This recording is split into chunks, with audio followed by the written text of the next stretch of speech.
todos e a todas e inicio a minha fala parabenizando a organização desse evento, que já participo há várias edições, e faço agradecimentos especiais ao professor Luiz Eduardo Schwery, ao professor Luiz Flávio Neto e ao professor Rodrigo Maito, e também um agradecimento especial ao queridíssimo doutor Ricardo Mariz de Oliveira, presidente do IBDT, que será o nosso homenageado no terceiro Congresso Pernambucano de Direito Tributário, que aconteceria em outubro desse ano, no próximo mês, mas que, em função justamente da pandemia, vai ficar para o ano que vem, mas vai ser com muita alegria que vamos homenagear o doutor Ricardo. E mais um ano desse fantástico congresso. Me cabe, dessa vez, presidir a mesa e já apresento os palestrantes, com muita honra, o decano do painel, um dos ícones da tributação internacional, nosso querido professor Guglielmo Maestro, professor de International and Comparative Tax Law da Universidade Católica de Piacenza, na Itália, autor de diversos livros, diversos artigos, e realmente um expoente do direito tributário internacional. A doutora Johanna Willer, que é PhD pela Universidade de Amsterdã, Senior Member of IBFD, também participou do subcomitê de pesquisa do International Fiscal Association, é palestrante convidada de universidades renomadas como a Universidade de Cambridge, Leiden e de Londres. O professor Vikram Chand, que é professor no Tax Policy Center da Universidade de Lausanne, na Suíça. O nosso brasileiro Alexandre Alckmin, que é doutor em Direito Tributário pela USP e pós-doutor pela Universidade de Santiago de Compostela, professor da Faculdade Milton Campos, diretor da ABRADET e advogado. E a doutora Marta Leão, doutora e mestra pela USP, com instâncias de pesquisa científica no Max Planck, é professora da Universidade Presbiteriana Mackenzie, sócia do escritório de Humberto Ávila. E esse que vos fala é o professor André Dantas, da Faculdade de Direito do Recife, mestre em International Taxation pela Universidade de Leiden, doutor em Direito Tributário pela Universidade de Salamanca, Espanha, com sanduíche dos Estados Unidos, e auditor fiscal da Receita Federal. Bom, o tema que nos ocupa é um tema extremamente nobre e atual, o direito tributário internacional pós-Covid-19, um novo futuro. Observem, recentemente nós tivemos as conclusões do projeto BEPS e suas implementações. A comunidade internacional, os doutrinadores, pesquisadores, não têm uma opinião unânime, não tem uma uniformidade de pensamento, e isso é natural no mundo da pesquisa científica, e muitos desafios já se colocavam antes da pandemia. E agora nós estamos vivenciando um período extremamente delicado, assim como as empresas transnacionais se expandiram em sua corrida por novos mercados, determinando a atual etapa do modo de produção capitalista, a globalização. Nós estamos vivendo uma crise sanitária com consequências internacionais extremamente difíceis e que não temos respostas ainda para muitas de suas consequências. E aí eu faço a colocação que no mundo da tributação internacional isso não é diferente, e a gente não pode responder com segurança a várias perguntas no ambiente do International Taxation, especialmente à luz de uma visão binária do mundo, daquilo que possa ser certo ou que possa ser errado. O mundo não funciona dessa forma. O mundo é um gradiente complexo, multifatorial, e uma visão binária dos problemas, da resolução desses problemas, pode conduzir a conclusões reducionistas e, portanto, equivocadas. A complexidade nos conduz, portanto, a conviver com inseguranças e incertezas. Nesse contexto, o nosso nosso painel dividido em dois blocos vai tratar inicialmente das consequências da pandemia sobre o direito tributário internacional. E para iniciar essa fala, eu convido a doutora Johanna Willer. Mrs. Willer, muito obrigada. Obrigado aos organizadores por me convidar para fazer parte desse painel. Eu estou tão feliz em estar aqui. E todos os outros participantes também. Bom dia, boa tarde, boa noite, dependendo de onde vocês estão. Eu estou aqui em Amsterdã. Assim, eu vou compartilhar com vocês. Um minutinho. Assim, vocês estariam vendo na tela full screen. O que eu vou fazer nesse painel? Eu me perguntei essa pergunta. eh, o A pandemia Covid-19 vai mudar a composição do ordenamento internacional quanto à tributação? Digamos, seria essa pandemia levando, então, estruturalmente uma diferença quanto à tributação internacional. O que mudaria no mundo com relação a essa pandemia? Vocês ouviram muitas vezes nesse fórum, então, sem dúvida, nós temos algumas mudanças em lucratividade e os modelos dos negócios mudaram e gastos governamentais e também trabalhos remotos, as pessoas trabalhando com seu computador, vocês estão aí fazendo trabalho com o computador nas suas casas, não é? É a vida, né? Então, olhamos cada um desses aspectos e pensemos o que fazíamos, o que faremos agora com relação à tributação. A lucratividade, nós temos então altos e baixos, alguns lucros sobem, outros desceram.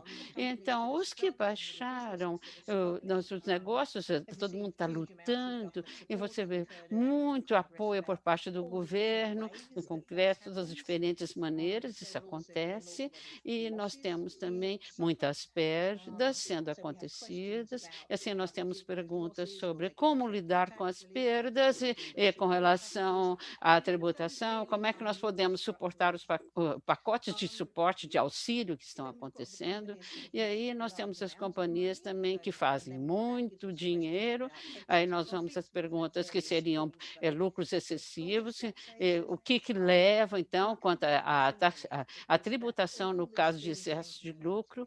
Então, todas essas coisas são interligadas. E nós vemos também muitas mudanças na economia, nesses modelos de negócios mudados, aí nós vemos quais são esses cenários, e o Guilherme vai falar disso também, nosso próximo palestrante, e quais seriam as mudanças estruturais da economia mundial?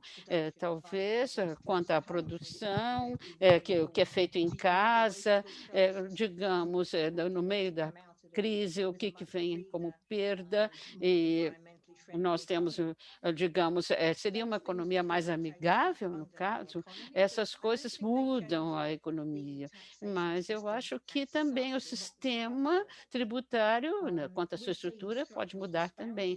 Nós vemos disparidades estruturais entre os países estão lutando muito com seus orçamentos e talvez estejam até lutando mais agora, porque eles precisam de uma ajuda extra, e isso não necessariamente é traduzido em mudanças na estrutura da tributação internacional. Eu vou voltar a isso daqui a um minutinho. Aí nós temos os gastos governamentais. No mundo inteiro estão gastando um dinheirão para dar apoio aos negócios e manter os empregos das pessoas. E a pergunta seria: quem vai pagar por isso no final? Assim, nós temos, então, um aumento tributário geral, eventualmente pode acontecer. Quem vai ter essa carga? Digamos, sim, vamos ter um aumento de tributação. E como que ela vai ser focada? Os milionários? Então, os muito ricos, já vimos em julho o que aconteceu, nós temos milionários do mundo inteiro dando apoio e pedindo ao governo que fossem tributados com mais peso, mas isso é uma discussão que nós sempre fazemos essas discussões sobre tributação dos milionários para fazer uma maneira que seja mais eficaz, dando mais tributação para aqueles que são muito ricos. Então, aí nós temos também o caso do aumento da tributação geral e nós temos a tributação quanto ao excesso de lucros. Então, qual seria, então, esse aspecto? De novo, não é novo, com relação à pandemia, e argumentos na ideia de que a pandemia mudou e levou a falhas na economia. Ok, mas nós não podemos dizer que há muitos casos que haveria, então, um mercado com problemas, não é só por causa da pandemia. Amigos meus falam, quando se vê uma concorrência, quais são, falando sobre isso com eles, com relação. Você está vendo, nesse caso, se nós não estamos falando pelo Zoom, então não temos que poder dizer que nós estamos tendo uma falha. Acontece que você tem que tomar cuidado quando você fala em falha, porque seria uma falha de mercado, é apenas uma companhia que aconteceu estar no lugar certo, na hora certa, para fazer muito dinheiro. Então, eu acho que esses argumentos quanto à tributação e seria então a alíquota ia afetar o mercado no aspecto econômico, talvez o que poderíamos ver aqui é que um bom aspecto para falar seria então sobre a concorrência, para decidir o que nós vamos fazer e como vamos fazer quanto à concorrência e as suas leis. Eu acho que eu conversei com um outro amigo e falou: poxa, nós temos que reduzir a tributação.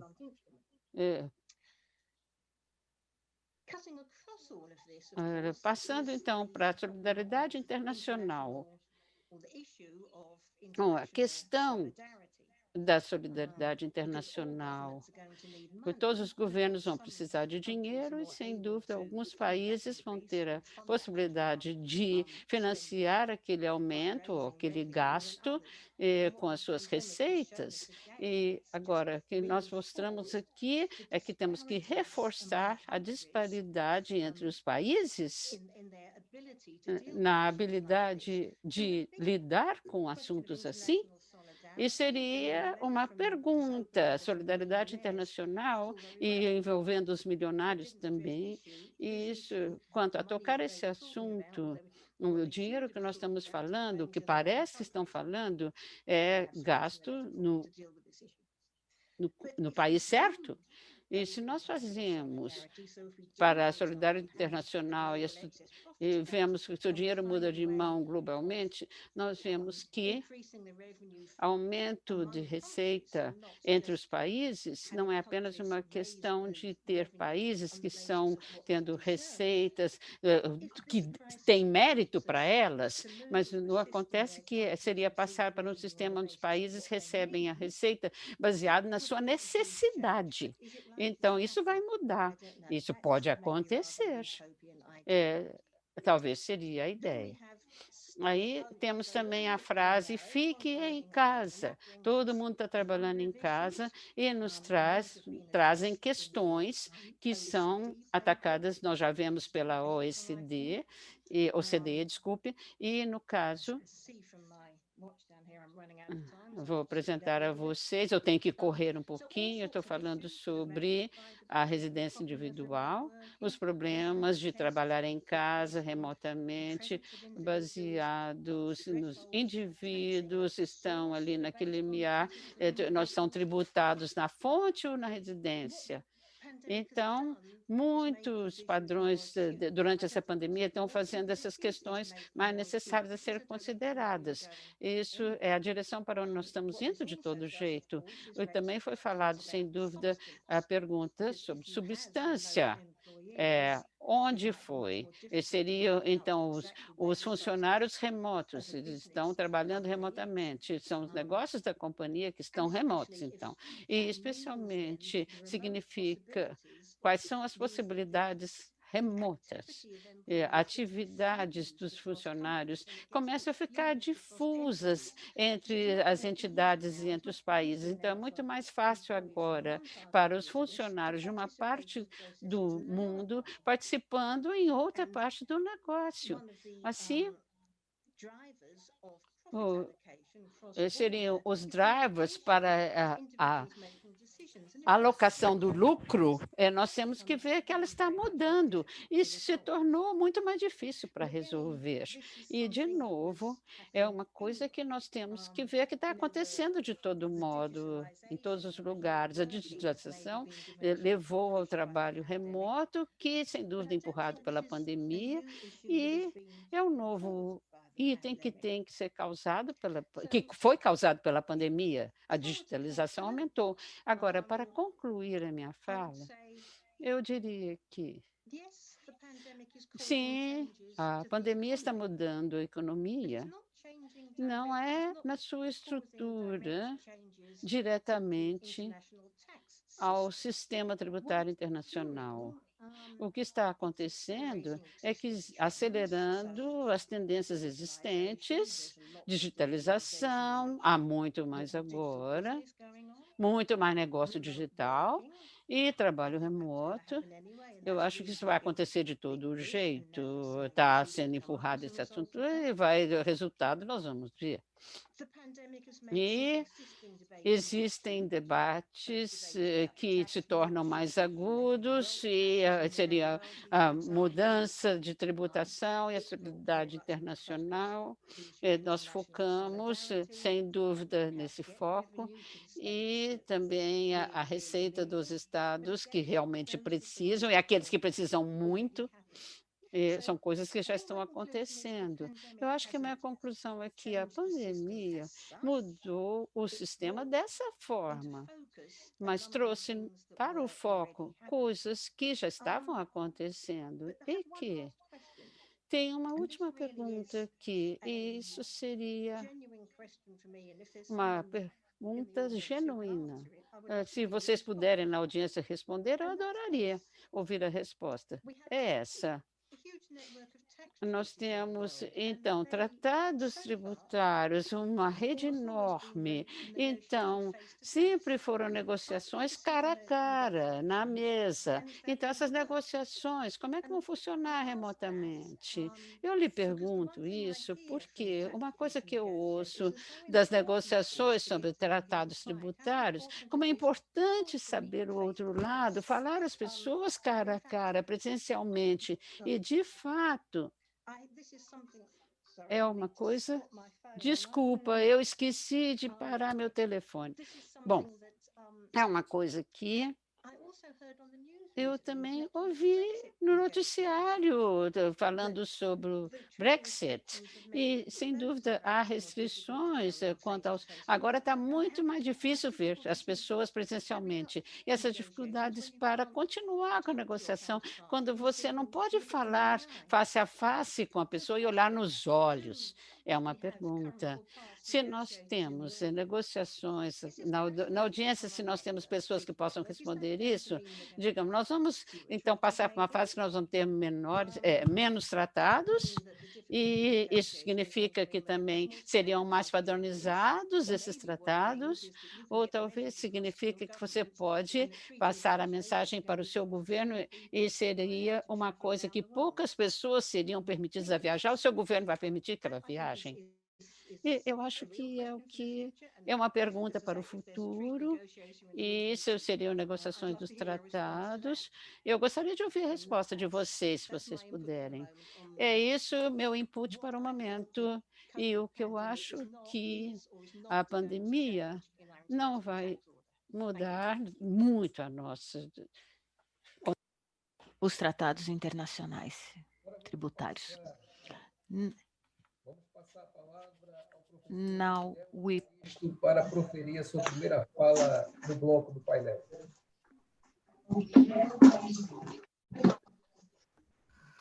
Good morning to everyone, and Bom dia, muito obrigada pelo convite para estar neste congresso, e o que eu vou fazer é passar por um ponto muito específico com relação à emergência resultante da pandemia e as ramificações do transfer pricing com relação à Covid-19.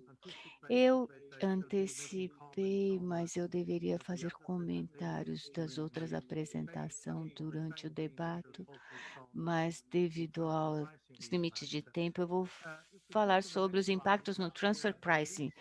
No próximo slide, nós temos uma lista de motivos para este tópico merecer uma atenção especial.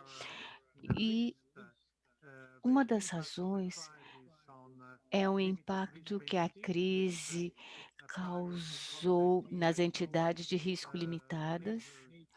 Então, sabemos que a Covid tem uma função relacionada à crise, então, a análise é que durante a crise, a análise econômica, estou falando com relação os benchmarks, então os mercados estão preparados para isso quando eles estabeleceram os seus transfer pricing, e daí a documentação é uma questão que emergiu neste período, e também APA, Advanced Pricing Agreements. Então, os APAs existentes que precisam ser renegociados. E vamos passar por esses pontos aqui listados e vamos para o próximo slide. O motivo ou motivos para rever a política de transfer pricing. Por que multinacionais devem fazer isso? Eu acredito que agora temos 3 categorias principais ou razões. Primeiro, mudanças nas operações. Se você der uma olhada no mundo como está, da manufatura, empresas de distribuição, então disrupturas na cadeia de suprimento, então dificuldade de acessar armazéns para sua distribuição, e a distribuição onde, digamos, você tem um armazém na China, então sendo colocado em outra jurisdição, então com dificuldade de seu acesso. As empresas têm dificuldade de acesso aos armazéns para a distribuição dos produtos, então essa é uma experiência, uma grande mudança resultante da crise atual. E também temos a questão de produção também. Não é raro que durante a fase mais difícil do Covid-19, várias empresas mudaram as suas operações de manufatura. Por exemplo, no setor têxtil, começaram a fabricar máscaras para atender a emergência ou dispositivos sanitários para basicamente atender a emergência e reduzir os seus custos. Então, coisa que não se podia prever.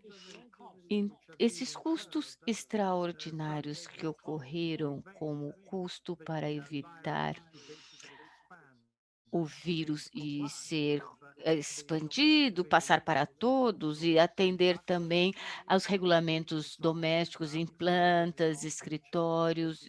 Então, é um custo extraordinário que as empresas tiveram que suportar. E também temos as mudanças nas pessoas, especialmente quanto às suas funcionalidades, especialmente aqueles gestores e empresas de baixo risco tiveram que tomar decisões extraordinárias e muito importantes, por exemplo, a renegociação de um acordo de lease ou aluguel com o proprietário do imóvel, que é uma decisão que poderia impactar economicamente a empresa, e isso em combinação com outros aspectos que têm o seu papel, que ocorreram durante esse período de pandemia.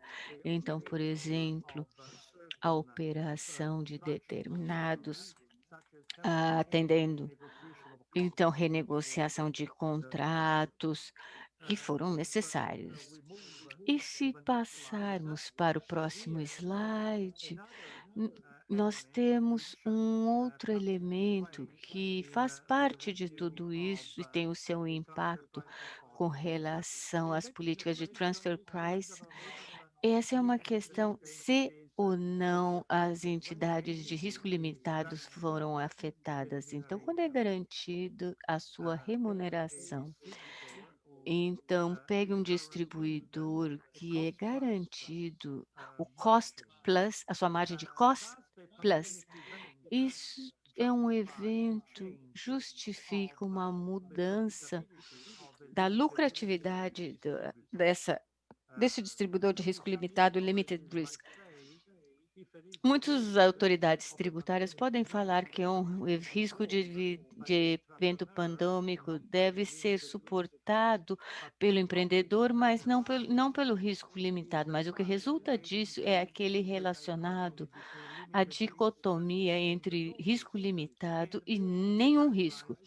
E as diretrizes da OCDE faz uma referência a esse fato que também o risco limitado ou a função de baixo risco, que é uma situação que existe, por exemplo, num distribuidor de risco limitado, não significa que é uma perda de transações jamais possa ser feita ou levada em conta. Isso é um ponto importante que deve ser abordado pelas autoridades tributárias.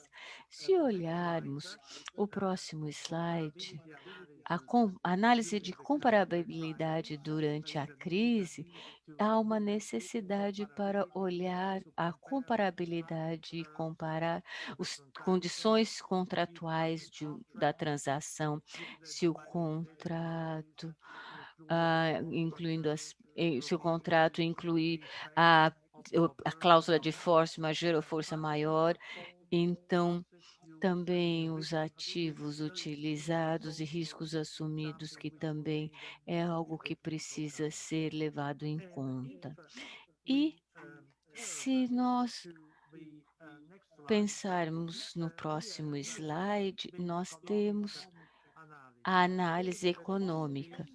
O ponto aqui é que muitas empresas pertencentes a grupos multinacionais estão cientes de que quanto a análise de benchmarking de comparáveis deve estar disponível para 2020, especialmente a lucratividade de empresas independentes esperando o mesmo negócio, os resultados de 2020 devem ser menores do comparado ao mesmo período de anos anteriores. Então, já sabe-se que a lucratividade garantida dentro do grupo nos anos anteriores não deverá existir em 2020, então, mas os dados sobre isso não estão disponíveis. Então, temos que lidar com uma situação que eu estou ciente que a lucratividade vai ser mais baixo, porque a análise de benchmarking dos comparáveis nos últimos anos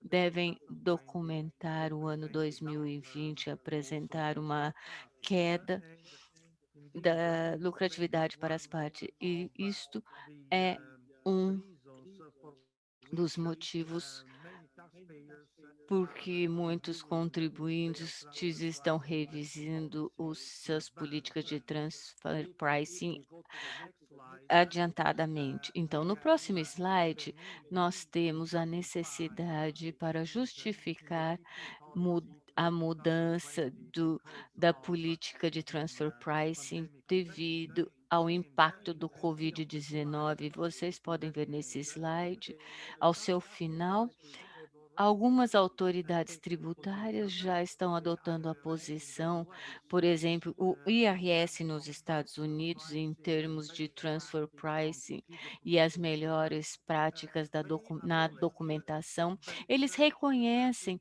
que uma documentação adequada que possa vir a documentar os resultados negativos de 2020 possa justificar um distribuidor, então, estar fora da faixa de outras empresas com relação à lucratividade. Então, o reconhecimento na posição de uma determinada autoridade tributária, bem documentado, a mudança e quanto à redução de lucratividade pode ser justificado se os motivos para a retração estejam bem documentados.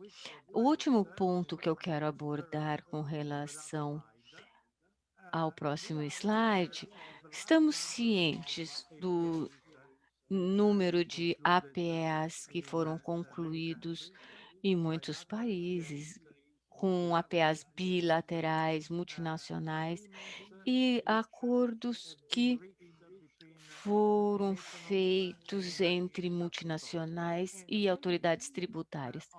E muitos destes acordos na base de utilizando as diretrizes da OCDE, então eles podem rever ou encerrar os acordos, rescindir esses acordos em as suas operações e quando circunstâncias econômicas que não eram previsíveis no momento da conclusão do APA, de repente ocorreram.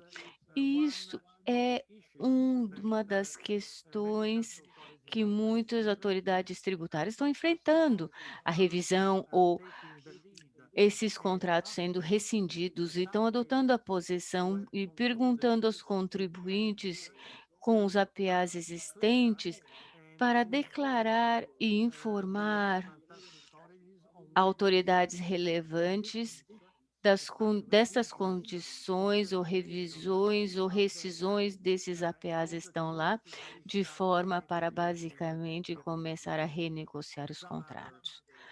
Outros países estão esperando a posição do OCDE e esta já indicou parcialmente, de forma branda, adotou a posição sobre certas questões sobre a aplicação de tratados tributários num ambiente de pandemia e entendemos que a OCDE também está trabalhando nas ramificações do preço com relação ao Covid-19 e muitas autoridades tributárias estão esperando os resultados do trabalho que está ainda em caminho. E, basicamente, esta é a minha apresentação com relação ao transfer pricing e o Covid-19, e daí estaria aberto para os comentários, perguntas durante o nosso painel. Muito obrigada. Antes de iniciarmos o segundo bloco do nosso painel, vamos ao quiz. Marta. Bom dia, boa tarde a todos. Na verdade, vamos aguardar nossa equipe técnica colocar o quiz aí na tela para todos responderem. Pronto. Agora, duas perguntas interessantes. A pandemia da Covid-19 vai alterar a estrutura da ordem tributária internacional, sim ou não? E a crise econômica decorrente da pandemia da Covid-19 vai aumentar a busca por mecanismos para economizar tributos? Esses são os dois quiz, vocês já podem responder e vamos dar sequência ao nosso painel, cujo segundo bloco ele vai tratar das consequências da pandemia sobre a economia digital e seus efeitos sobre o direito tributário. E para proferir a sua primeira fala, eu convido o professor Vikram Chande. Thank you, Andrea, for that introduction. And thank you, Professor Maisto and Professor Wheeler, for your insightful comments on transfer pricing and tax treaties. Keeping aside the transfer pricing and tax treaty debate, what I'm going to speak to you about today is about the consequences of COVID-19 on the OECD Digital Project. Now, just to give you a little background for Pillar 1 and Pillar 2, is that before I get into the discussion, we've seen that COVID-19 has actually shown that mostra muitos negócios podem florescer na época da pandemia.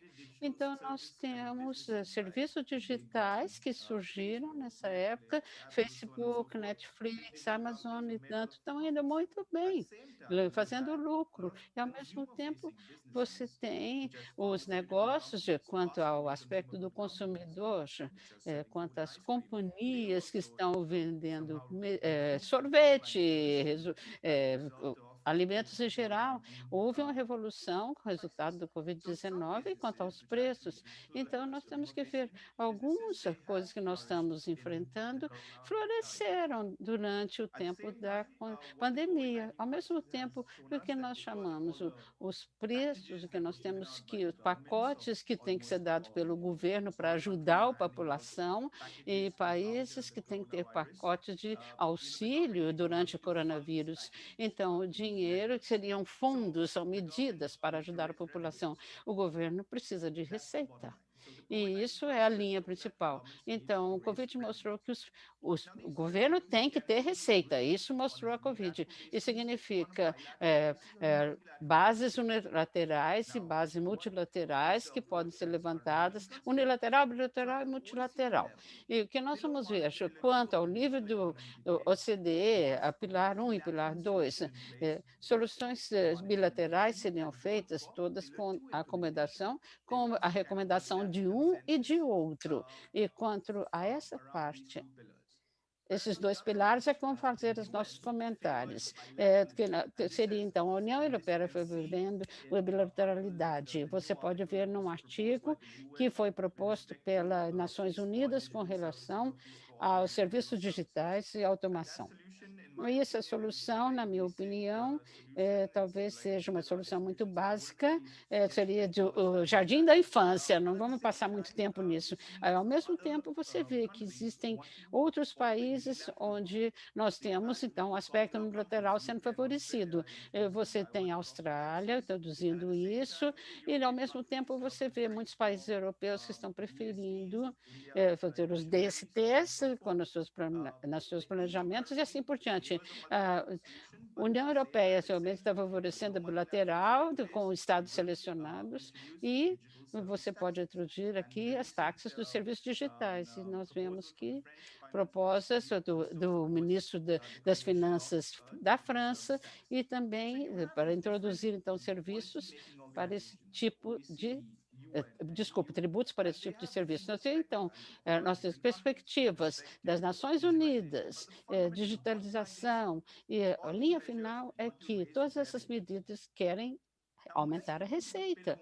Então, vamos falar do Pilar 1. Eu acho que há uma confusão quanto ao Pilar 1. Eu gostaria de explicar um pouquinho melhor, de uma maneira muito simples, um exemplo. Porque o Pilar 1 está alocando mais tributos para alguns países. Nós temos, por exemplo, o Brasil, esse é fórum organizado pelo Brasil, eu vou usar o exemplo do Brasil, então, como é que nós estamos fazendo negócios centralizados depois do Pilar 1? Esse seria o que nós temos, então, a companhia principal nos Estados Unidos, então, outro seria na Suíça, como companhia principal, e seria a matriz ali em Luxemburgo, mas poderia ser em Hong Kong, poderia ser em qualquer outro lugar, e então, nós temos, então, a matriz mandando dinheiro diretamente para o Brasil. E, nesse caso, a matriz faz uma companhia na Suíça e existe licença com intangíveis, desculpe, então, fora dos Estados Unidos. Então, a companhia matriz está mandando para aquela situação onde nós temos, então, vendas remotas que são feitas no Brasil, sem esse grupo multinacional tendo a presença física no Brasil. Então, multivendas. Então, em certas situações, vamos resumir e presumir que a companhia brasileira está vendendo seus produtos, alguns ou serviços, para um distribuidor que está em outra entidade que é de baixo risco. E nessa situação, então, vamos presumir que o princípio teria, então, distribuidor de full-fledged, que seria colocado no Brasil. Aí nós temos, então, esse modo de operação que é colocado no Brasil e que seria full-fledged, é uma operação full-fledged. E quanto ao Pilar 1, onde entra o Pilar 1 aqui? É uma diferente situação. Na primeira situação, porque essa venda foi feita com montante A no Brasil, então nós temos a alocação ali. O montante A está na base de uma abordagem, se você olhar o que está acontecendo no Tratado Tributário atual, então, você tem uma filosofia separada. O montante A do TP. Então, realoca os lucros no país do mercado seria, então, lucros de um grupo multinacional. E, nesse caso, eu usei Brasil como exemplo. É a primeira situação. A segunda situação seria a multinacional está vendendo para o Brasil como distribuidor, o Brasil alocaria um montante A e B. O que é montante B? Seria uma margem fixa que é baseada no LP. E nós vemos, então, muitas companhias LP multinacionais são distribuidores e normalmente fazem a compensação em 3% nas vendas ou 5% nas vendas baseadas na indústria que eles operam. Então, nós temos uma margem fixa baseada na LB, que é baseada, A ou B, que é fixada no Brasil, e nós temos, então, uma espécie de distribuição para transfer pricing, que nós temos, então, uma estrutura para esse transfer pricing e que está em linha com o fator do Brasil entrar para o OECD ou não, OCDE, desculpe. Nós vamos discutir isso ainda, e esse tipo de remuneração A ou B, sem dúvida, seria, então, com as regras de transfer pricing brasileiras. E existe, então, uma realocação que poderia ser 5% ou 8% das vendas, seria, então, uma percentagem, 3 ou 4. E como preço de transferência. Em outra situação, quando as entidades estão criadas no Brasil, multinacionais, e nós temos uma operação full-fledged, e onde nós temos, então, como é que vão ser feitos os lucros que foram adquiridos e distribuídos no Brasil, e como é que seria de acordo com o montante A. Em ambas as situações, esses lucros estão sendo contabilizados no Brasil, na situação. Nesse caso de situação, existe, então, poderia ser chamado, então, de dupla tributação, mas se nós estamos vendo uma disputa quanto a essa situação, definitivamente vai ser o montante A, alocação no Brasil. Agora, o Brasil, como país mercado nessa situação, nós temos, então, os direitos e algumas instituições da multinacional têm que prover, então, quanto à bitributação. Isso será o princípio o ponto de contato com relação às vendas e os lucros do primeiros, então os princípios, provavelmente, devido ao princípio, tem um royalty paga a matriz, e daí ele vai ter um alívio quanto à bitributação. Então, isso demonstra que, na verdade, alguma receita será alocada para países em desenvolvimento como o Brasil e países de mercado como Brasil Market Country, provavelmente a quantidade será alocado para esses países mercados será bem mais alto do que qualquer outra alocação que será feita numa medida unilateral, que será toda a remuneração que medidas serão feitas agora são aplicáveis a apenas um número selecionado dos negócios automatizados, mas a quantidade A, segundo o projeto OCDE, é amplo para negócios automatizados. Então, provavelmente o país mercado está beneficiando da proposta do pilar 1, em contrário ao que foi falado dos painéis e debates, que não é tão bom para mercados market countries, mas depende das porcentagens a serem discutidas na alocação e sua quantidade. Agora, com relação ao pilar 2, eu também ouvi o que é ruim para os países em desenvolvimento, mas eu gostaria de mostrar como essas regras, na verdade, vão funcionar. Um exemplo bastante simples, matriz alemã criou uma entidade e essa entidade operando genuinamente, atividade de criação de valor e reais, mas subsídio zero tributado. Então, você vê a alocação e esse IP Box está licenciando, então, uma caixa postal para uma entidade brasileira que está pagando royalties de $100 sobre essa receita. Então, como as regras do Pilar 2 funcionam? Bem, na verdade, tem diferentes mecanismos. Existe um conjunto de regras conhecidos como Income Inclusion e a segunda que é conhecido a regra Undertaxed.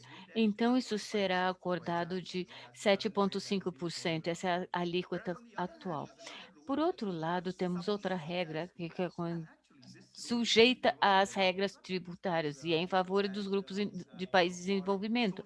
Então, países fonte, é o mercado fonte, source, país fonte, que está sendo feito. Então, como essa regra se aplica? 100% de dólares de royalties do Brasil para a localização intermediária.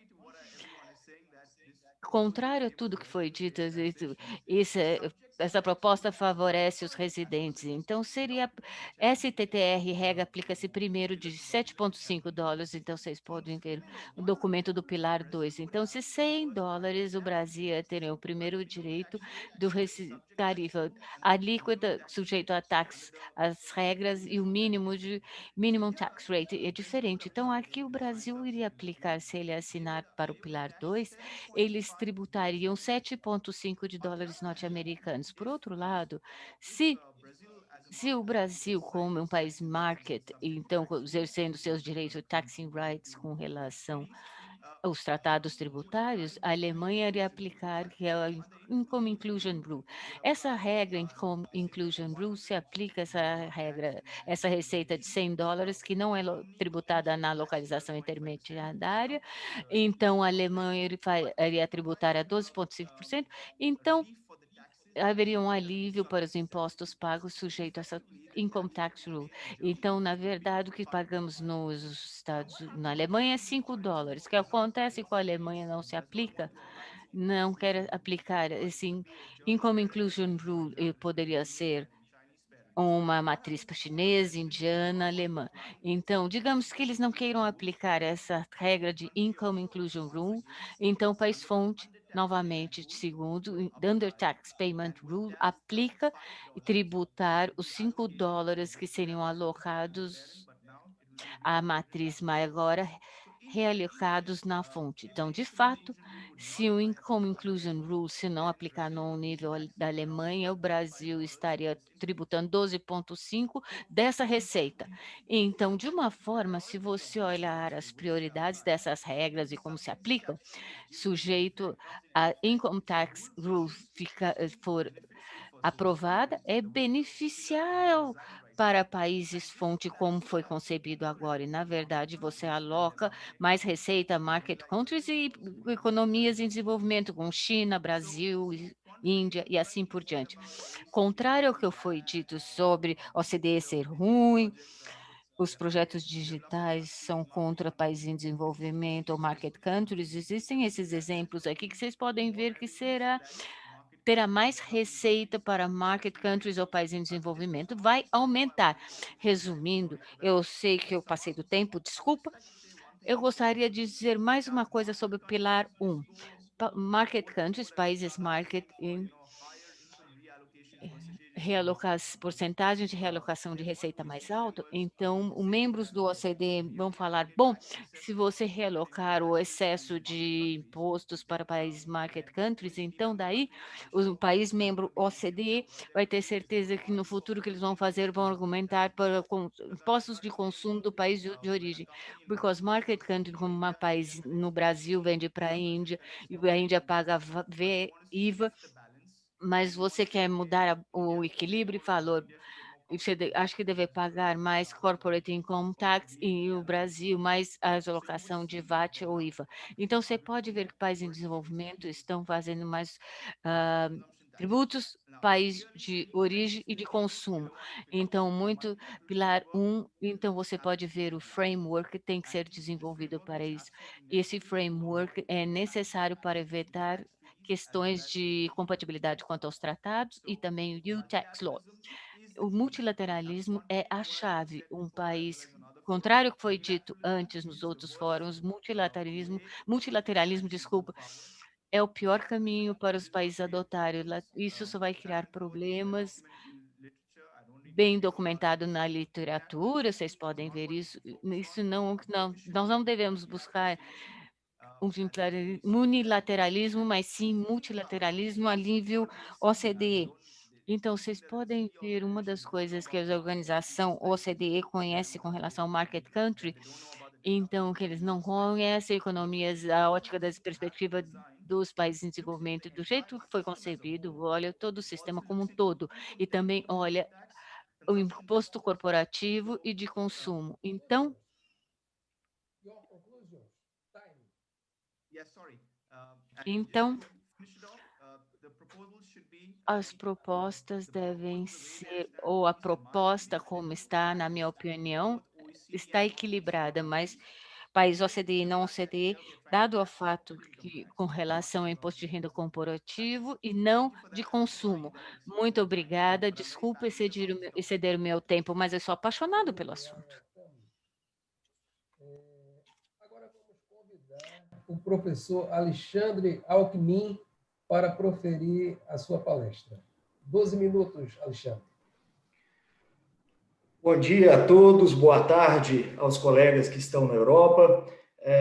Eu procurarei economizar um pouco do meu tempo, mas não sem antes parabenizar o IBDT e a Faculdade de Direito da USP por esse magnífico evento, das pessoas, respectivamente, do professor Ricardo Maria de Oliveira, professor Luiz Eduardo Chueire, agradecer ao professor Luiz Flávio Neto pelo convite, professora Marta e professor André, pela organização deste painel. E coube a mim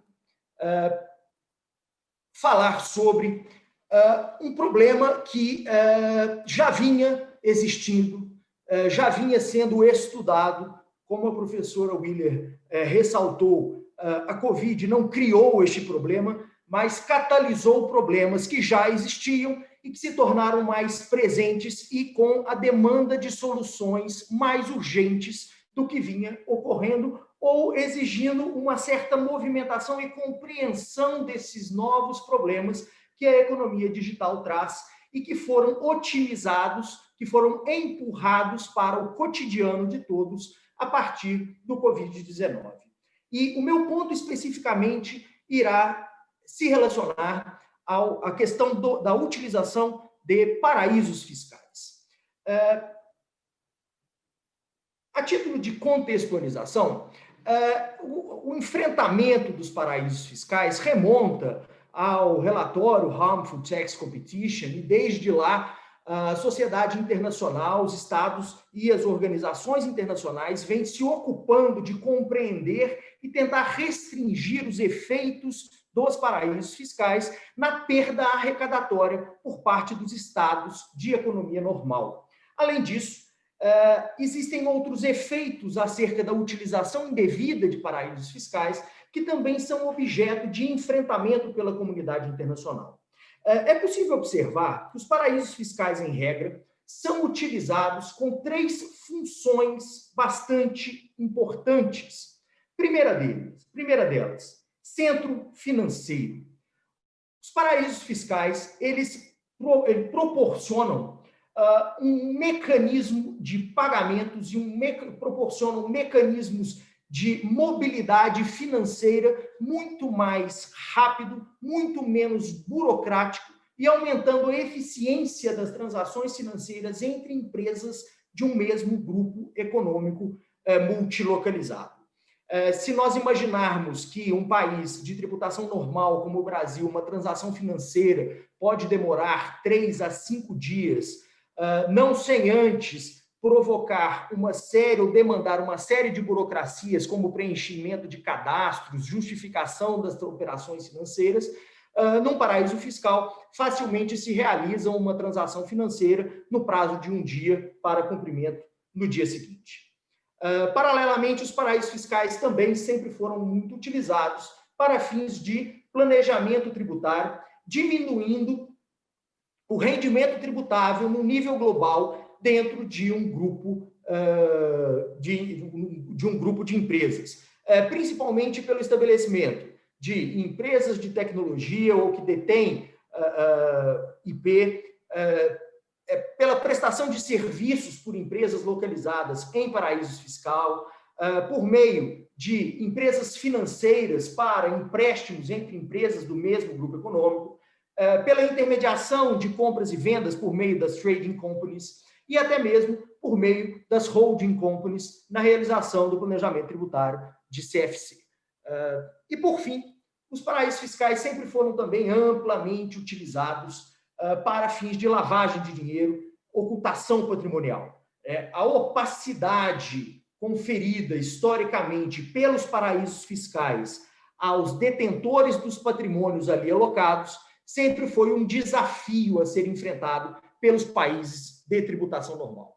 No entanto, os paraísos fiscais têm mudado no curso dos últimos tempos, principalmente após os eventos de 11 de setembro de 2001 e a crise financeira de 2008, foram desenvolvidos mecanismos de restrição da utilização dos paraísos fiscais, especialmente relacionados àquela opacidade, àquela falta de transparência que sempre caracterizou os paraísos fiscais.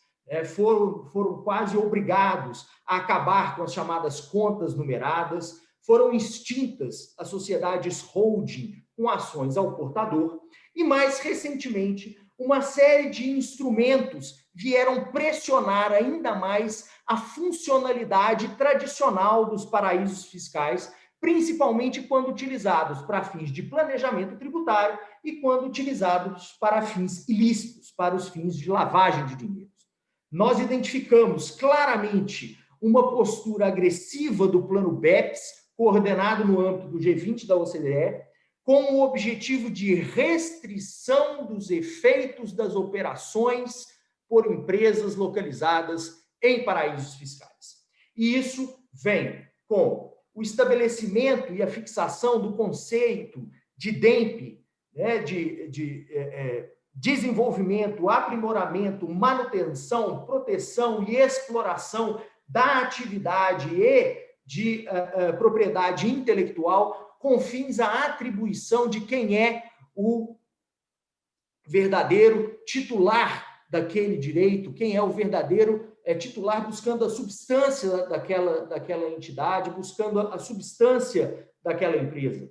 Um outro conceito que tem ganhado cada vez mais importância, principalmente nas revisões dos tratados em matéria tributária, pós-revisão do modelo de tratado de 2017 pela OCDE, é o próprio conceito de beneficial ownership, quem é o beneficiário efetivo dos valores pagos, uma vez que se ocorre uma intermediação por meio de um paraíso fiscal e se identifica que não é ele o beneficiário efetivo, é possível simplesmente se desconsiderar essa intermediação do negócio feito por intermédio de um paraíso fiscal. Mas, principalmente, por meio da Convenção Multilateral de Intercâmbio de Matéria Tributária, celebrado por mais de 147 países e já em vigor, totalmente em vigor, desde 2018.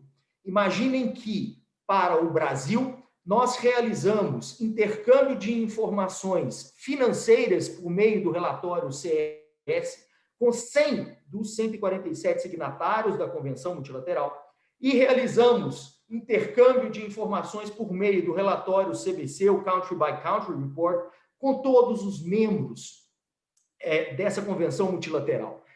O Brasil, nesse ponto, possui uma particularidade muito interessante, é que a Receita Federal do Brasil está altamente equipada para processamento desses dados e buscar realmente incrementar a sua tributação a partir dessa tributação.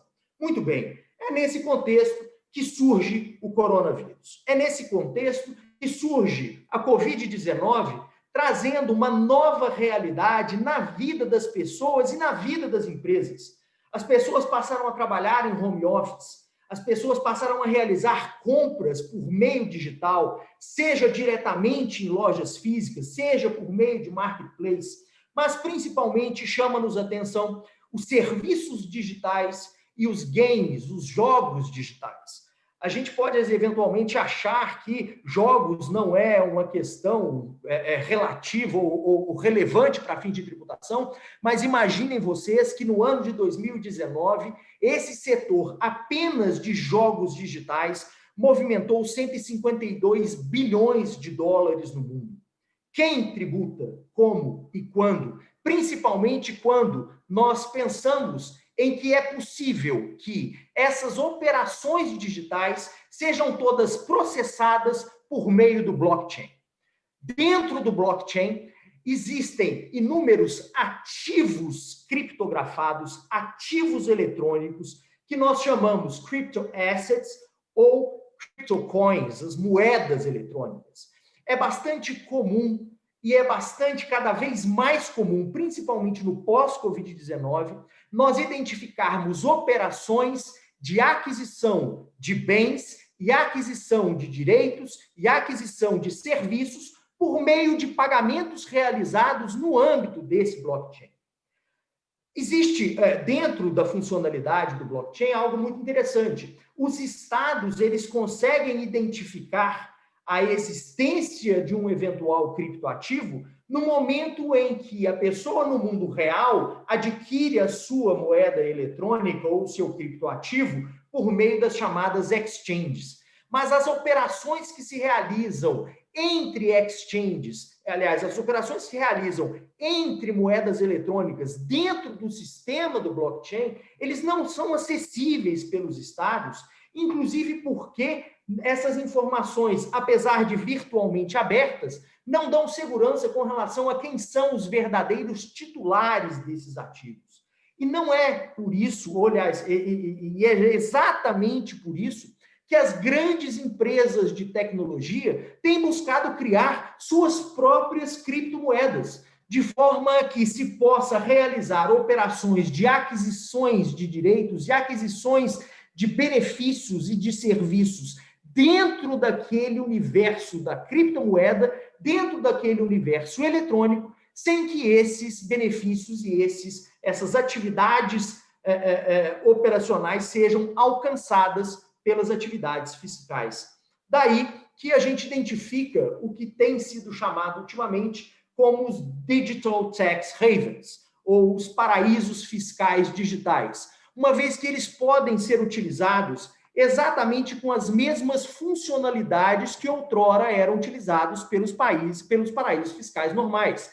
Eles podem ser utilizados como centros financeiros, e imaginem vocês que, se uma operação financeira por meio de um paraíso fiscal geralmente demora um dia, uma operação por meio do blockchain em aquisição e remessa de recursos para um outro país pode ser feito em nada mais, nada menos do que 3 minutos. Eu já vi uma operação em que uma pessoa transformou reais em ienes na China em exatamente 3 minutos. Ainda, para fins de planejamento tributário, existe uma destruição dos conceitos de residência e dos conceitos de fonte quando se trata de operações dentro do blockchain. Não se sabe exatamente quem é o residente, não se tem exatamente a definição qual é a fonte desse rendimento, principalmente nas operações de compra e venda da própria moeda eletrônica dentro do sistema de blockchain. E, por fim, a opacidade absoluta do blockchain provoca a possibilidade de lavagem de dinheiro numa extensão só comparável quando existiam as contas numeradas e quando existiam sociedades anônimas com ações ao portador. O que fazer nesse contexto é a grande pergunta que temos atualmente. Temos um incremento da utilização desses sistemas. Imaginem que um Bitcoin, em janeiro de 2017, custava $829. Hoje, um Bitcoin custa $10.986,50, mostrando a importância do crescimento deste mecanismo como um sistema de pronto pagamento ou até mesmo de investimento, e não temos respostas para essas perguntas. Os estudos mais avançados hoje se encontram por meio do Comitê de Assuntos Digitais de Tributação Digital no âmbito da OCDE, e também existe um comitê dentro do Parlamento Europeu que tem buscado soluções ainda sem respostas definitivas. Agradeço a oportunidade dessa participação e fico à disposição para as nossas discussões. Excelente, Alexandre, parabéns. Bom, eu acho que a organização vai mostrar o resultado aí da enquete, se quiserem mostrar. Olha aí, pessoal, 49% sim, 51% não para a primeira pergunta e 93% sim para a segunda e 7% não. Ok, muito obrigado. Bem, dando sequência ao nosso painel, nós vamos agora para os debates e eu gostaria de imediatamente convidar a doutora Marta Leão, moderadora do bloco, para fazer as suas colocações. Marta. Obrigada, professor André. Bom dia, boa tarde a todos, né? Dependendo do fuso onde estiverem. Olha, muito interessante o resultado da primeira enquete, porque a gente vê um empate técnico, né? Ou seja, realmente uma dúvida entre as pessoas se a pandemia vai, de fato, trazer mudanças definitivas para a ordem tributária internacional ou não. Nesse contexto, teve uma pergunta do Michel, mestrando do IBBT, aqui no chat, que eu gostaria de direcionar a todos os nossos painelistas, uma pergunta muito interessante, né? Se a pandemia vai ser realmente crucial para as mudanças que a gente vai ter, enfim, para possíveis mudanças na ordem tributária internacional, ou se ela vai ser simplesmente um argumento político, né, a ser usado pelos estados, para dar velocidade às propostas já em andamento, né, a mudanças que já vinham acontecendo e que talvez não fossem implementadas de forma tão rápida. Eu acho que isso fecha perfeitamente com a apresentação da professora Joana Willer, né, e que, inclusive, escreveu um artigo, gente, no livro, nos Anais do Congresso, vale muito a pena ser lido. Ela traz todas essas questões nesse artigo. E se a gente vai ter, de fato, esse incremento, né, da solidariedade entre os países, ou se, ao contrário, a gente vai ter uma luta ainda mais feroz, né, atrás de receitas, em função dessa necessidade de aumento de gasto público que foi vivenciada por todos os países que sofreram, né, não só uma crise econômica, né, enfim, mas uma crise sanitária que demandou esse aumento de gasto público. Eu queria, para a gente começar os debates, passar primeiro a palavra para o professor Maisto, já que ele gostaria de comentar a apresentação da professora Willer, para logo em seguida passar a palavra para ela, para que ela possa responder, né, as possíveis críticas ou, enfim, sugestões que o professor Maisto vai trazer. Professor Maisto, a palavra é sua. 5 minutos. Thank you. Thank you, Martha. And can you hear me? Can you hear me well? Okay. My comments on the future of taxation in the pandemic, after the pandemic emergency. I have 3 comments, basically. First of all, yes, I believe that we may have some, let's say, changes relating to the way business is conducted, primarily remote work, but I don't think that is going to be a major change, especially cross-border. It's going to be some increase of remote work, but if we look at the ramifications of it on a cross-border basis, I don't think that is going to be a dramatic change compared to the situation where we are now. Second aspect on solidarity. I think that Joanna Wheeler mentioned solidarity, but I don't think solidarity may, let's say, out of a sudden come up because or after the pandemic event. We know in Europe, in the European Union, when we have emergency regarding immigrants from third countries, and few member states are struggling with that with no help. Or if we look at the problem of which we just experienced regarding the recovery fund and lots of disagreement between countries on what we call solidarity. So I think it's more a wishful thinking, but in reality, each country shall continue to look at its own, let's say, pocket, so as to speak. One feature which perhaps countries may make use of after the pandemic event, if we go into technicalities, is, for instance, measures which have been taken for business during the pandemic emergency might remain. I'm making a reference, for instance, to losses carried back for companies. Some countries, such as the US, have reintroduced the possibility for companies to not so much to carry forward the losses, but to carry back the losses, a measure which they have always introduced during emergency situations. They did during the financial crisis. They have frozen the measures and they have reintroduced the losses carried back. Other countries have done the same. That is something that some countries might maintain in the future. Final point on excess profit. Some countries, certainly my country, have introduced in the past what you call excess profit tax on certain businesses, but we have faced constitutional problems because taxing differently different businesses, it is possible, but you need really to find a solid argument in order to avoid violation of the principle of equality or violation of the principle of ability to pay.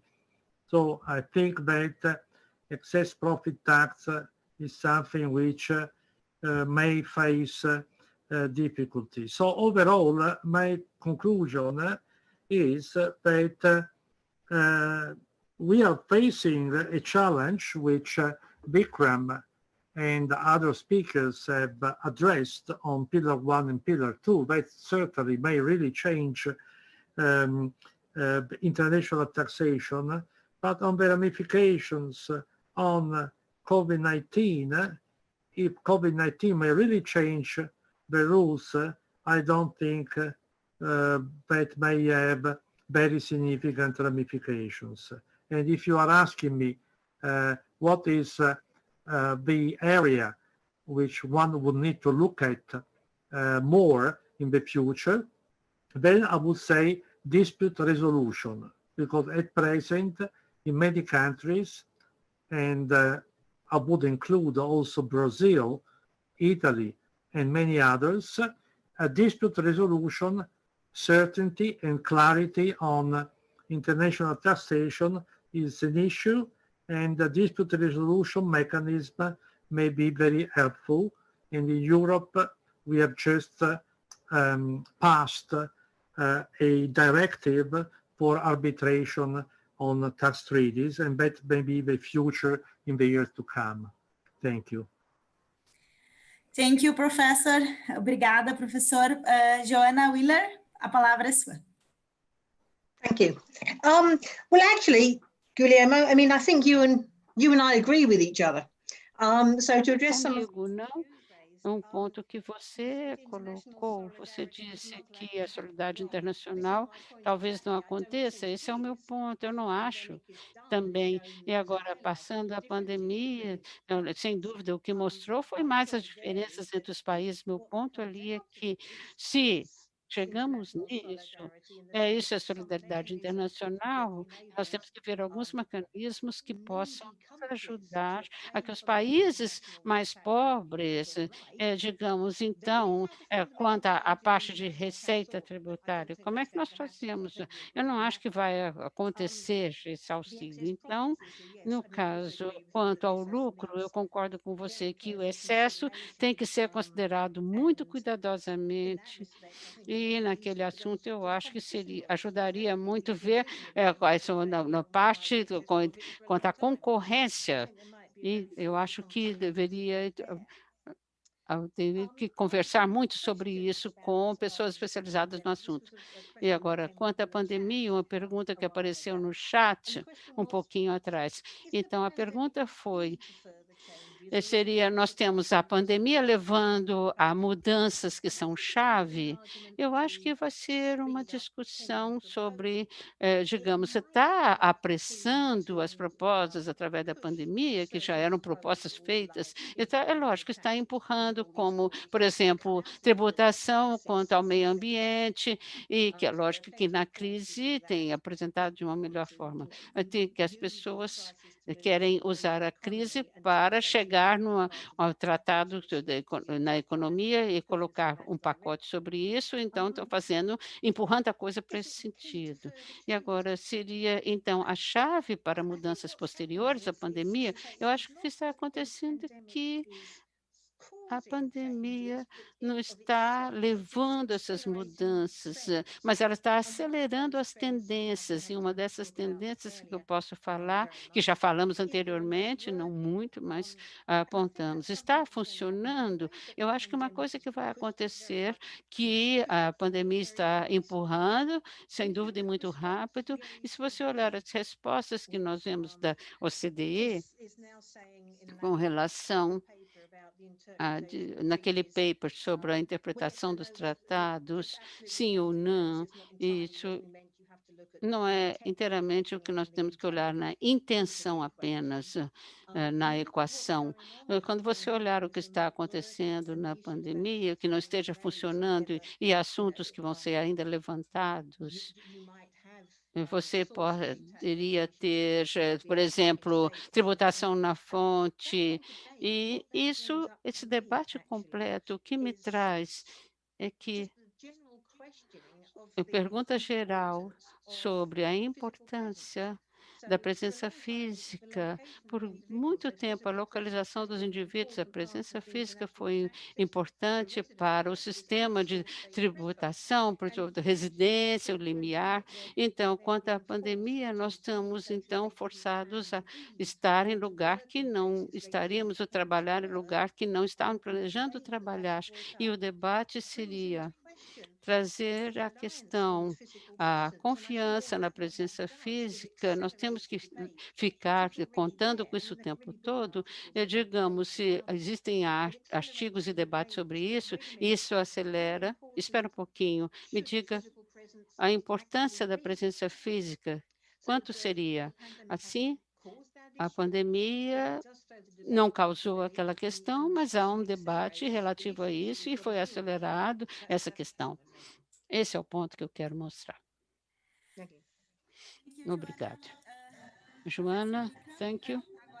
Eu vou passar a palavra para você tecer seus comentários e responder a pergunta do chat, mas se você puder fazer em 3 minutos, porque nós estamos um pouco apertadinhos de tempo. Obrigada.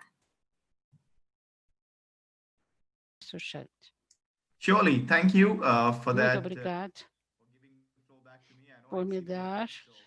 Eu estou vendo que o meu tempo, não vou exceder, eu não vou levar muito tempo, eu vou manter o meu comprometimento, e eu concordo com o que foi o professor Maistor e a professora Willer já mencionou, e a apresentação foi muito boa, e voltando, professor Maistor e professor Willer, o que eu vejo é que quanto à comunidade tributária, como mencionado anteriormente, quanto às regras que estão sendo colocadas dentro de um grupo multinacional, que são tratadas de uma certa base. Agora, quanto ao princípio da entidade separada, existem áreas onde muitas melhoras têm que ser implementadas, mas especialmente na área de transfer pricing, especialmente com transfer pricing e a aplicação do princípio de arm's length, porque no momento os aspectos com relação ao arm's length principle, o princípio de arm's length, então nós vamos ter contribuintes e a administração de tributárias têm que chegar a um acordo. O princípio de arm's length é bastante complicado, teríamos que fazer algo em relação a isso de uma forma mais eficiente. O professor Maestro falou muito bem sobre a resolução de litígio. Eu acho que esse é o caminho a se seguir. do princípio de entidades separadas para resolução de disputas, mas eu acredito que o direito internacional tributário com relação à tributação de grupos multinacionais para ficar mais longe das entidades separadas, mais e mais no MM, os grupos de multinacionais poderiam ser a solução pilar 1, 2 ou no nível de OCDE, novamente voltando à mesa com relação à tributação de multinacionais, talvez um outro tipo de solução, mas o que eu estou vislumbrando, que eu acho que a gente vai ter que viver um momento bastante interessante no futuro se tivermos realmente exposição a uma abordagem MN, entidades separadas e funcionando paralelamente em vários assuntos. Provavelmente daqui a uns 100 anos, já falamos sobre 1920, agora temos 2020, daqui a 20 anos, veremos talvez aos grupos de multinacionais, talvez daqui a 100 anos, nós vamos nos livrar da entidade separada para de grupo. Então, não sei o que vai acontecer, é um chuto para o futuro, para daqui a 100 anos. Eu passo a palavra para você, Marta. Eu quero agora passar a palavra para o professor Alexandre e até peço, enfim, acho que é muito interessante. É muito interessante para quem for de fora, né, e para os professores estrangeiros, trazer isso para o contexto brasileiro também. Será que essa pergunta do Michel não se aplica porque a gente tem vivido no Brasil, já que a pandemia tem sido trazida muito fortemente, não só em projetos de lei, mas também em decisões do próprio Supremo Tribunal Federal para justificar determinados efeitos? No contexto internacional, eu concordo com os meus antecessores, só que com uma observação. Eu acredito que, se não existia consenso em vários dos pontos que estavam em discussão, esse consenso se torna ainda mais difícil em um momento de crise financeira. E todos estamos passando por crise financeira muito forte, e, além disso, e paralelamente a isso, nós já observamos um movimento de um certo unilateralismo, principalmente por parte dos Estados Unidos, com uma série de medidas e políticas, inclusive em matéria fiscal, que vêm sendo adotados a partir do último governo, que tornam, nesse sentido, um pouco mais difícil chegarmos num acordo para a evolução daqueles tópicos que já vinham sendo discutidos. Mas já pegando o gancho no que você colocou, Marta, aqui no Brasil, isso é muito interessante, nós temos identificado recentemente um número de julgamentos no Supremo Tribunal Federal em matéria tributária sem precedentes na nossa história da nossa Corte Constitucional. Questões que estavam pendentes de julgamento por 5, 10 anos estão sendo julgadas porque os julgamentos são virtuais, sem a presença dos advogados, sem a presença da imprensa, sem a presença dos fatores de pressão, e essas decisões são apenas colocadas virtualmente por parte dos ministros, sem que tenha um amplo debate com a comunidade jurídica acerca dos posicionamentos que estão sendo adotados. Da mesma forma, nós temos inúmeras discussões legislativas, até mesmo de reforma constitucional em matéria tributária, uma reforma constitucional tributária bastante ampla, que também tem sofrido uma restrição muito grande por parte da sociedade e que nós, na verdade, que acompanhamos de perto o trabalho legislativo, quase ficamos sem dormir, porque a qualquer momento, numa sessão legislativa, aparece o relatório de uma comissão de Constituição e Justiça, o projeto é colocado, julgado e votado por parte do Parlamento brasileiro, sem que haja um procedimento legislativo normal, comum, com os debates nas comissões e com ampla participação da sociedade, como, em regra, isso acontecia até então. Então, especificamente, internamente no Brasil, a gente tem visto, sim, uma oportunidade política para resolver ou para decidir questões tributárias a despeito e divorciado da participação da sociedade brasileira. Obrigada, Alexandre, especialmente por se ater no tempo e ainda conseguir fazer comentários e responder a pergunta que eu te propus. O professor Maisto pediu a palavra. Professor, eu posso lhe dar a palavra por 2 minutos para um comentário final, para depois passar a palavra para o André. Professor Maisto. Thank you so much. Muito obrigada pelo tempo dedicado. Eu gostaria, então, de voltar a um ponto com relação aos nossos países na interpretação do Covid-19 de forma diferente, por exemplo, com a diretriz da OCDE com relação à presença física num país devido ao lockdown. Há uma espécie de mitigação que foi recomendada pela OCDE, dizendo que, devido às circunstâncias especiais da Covid e a presença física do país residente devido ao lockdown, talvez seja removido. E talvez seja interessante dizer que a Espanha adotou a decisão, publicou a decisão de 17 de junho de 2020, tomando a direção oposta. Alguns indivíduos do Líbano estavam presos na Espanha e não podiam ser expatriados devido ao Covid. E as autoridades tributárias adotaram a posição que eles estão na Espanha, eles tinham que ser, então, considerados devido à residência tributária, independente da emergência. Então, eles eram cidadãos ali devido à questão tributária. Então, devido à restrição de não poder sair da Espanha, estava proibido, o que ocorreu no início de junho, não havia motivos para tirar o número de sua estranha. Então, vocês podem ver que os países estão adotando posições distintas com relação, eu sei que a Austrália, Reino Unido, tomaram um caminho diferente, por isso que eu acho que a arbitragem será muito boa no futuro, em termos de auxílio. Well, André, agradecer a coordenação, parabenizar a coordenação pela organização desse evento. A gente teria muito para discutir, são pontos realmente muito polêmicos, né? A resposta do quiz não deixa de evidenciar isso. Então, eu queria sugerir a todos que lessem os anais do Congresso. Vários dos painelistas apresentaram textos exatamente sobre esses pontos e que podem ser objetos de futuras discussões. Com certeza, nossas discussões não terminam aqui, elas começam, né? E a gente vai, com certeza, ir além nesses tópicos no futuro. Muito obrigada pelo convite. Eu passo a palavra para o professor André Dantas.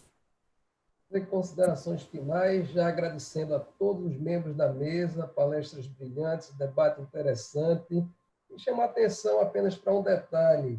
A gente está vivendo um momento dificílimo de pandemia, mas o contexto internacional da tributação nunca foi um contexto fácil. A queda de arrecadação tributária que determinou a abertura do projeto BEPS, coordenado pela OCDE, nada mais, nada menos de decisões equivocadas feitas no passado por países desenvolvidos que abriram mão conscientemente de suas soberanias fiscais, que ao longo do tempo passaram a ter uma queda radical de arrecadação. Isso é uma verdade, e essa verdade se agudiza no momento de uma crise paralela a uma crise econômica que já se manifestava, e essa crise ela se torna mais difícil ainda no momento de uma pandemia internacional com consequências extremamente difíceis e pesadas para a humanidade. Essa ameaça a todos ela poderia nos aproximar de uma forma mais humana e solidária. Contudo, o que a gente tem observado é um momento de incerteza, onde a gente não sabe se vai prevalecer a solidariedade social internacional ou então se essa luta tributária ela vai ser mais acirrada ainda. Os próximos tempos irão nos contar que tipo de convergência nós vamos ter.